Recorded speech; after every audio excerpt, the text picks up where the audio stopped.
A big question mark remains over Mobile County's largest alternative schooling program. WKRG News 5's Asher Red is with us in studio. Asher, it all comes down to funding. Yeah, Roseanne. So the Boys and Girls Club of South Alabama is the agency that looks over the Point Academy and the Strickland Youth Center.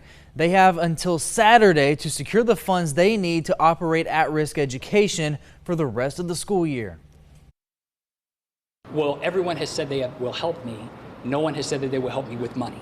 That's Robert Kennedy Jr.'s reaction after asking Mobile County and City for emergency funding to keep the schools operating. The state's latest audit found that Point Academy lacks the proper license and education endorsements needed to operate properly. The audit also found Strickland had a license but lacked the endorsement. If they can't get the proper credentials before September the 30th, the school would be locked out of the funds they had set aside to operate during the school year. The $2.1 million that will go to the Specialized Treatment Center is already sitting there in an account ready to flow to us. Kennedy requested that the City Council allocate $1.35 million to the Boys and Girls Clubs to keep that from happening, an amount that was hard for some council members to swallow. I figured that from a communication clarity standpoint, it would be best to use the whole number so that everybody had complete transparency in terms of what we were asking for.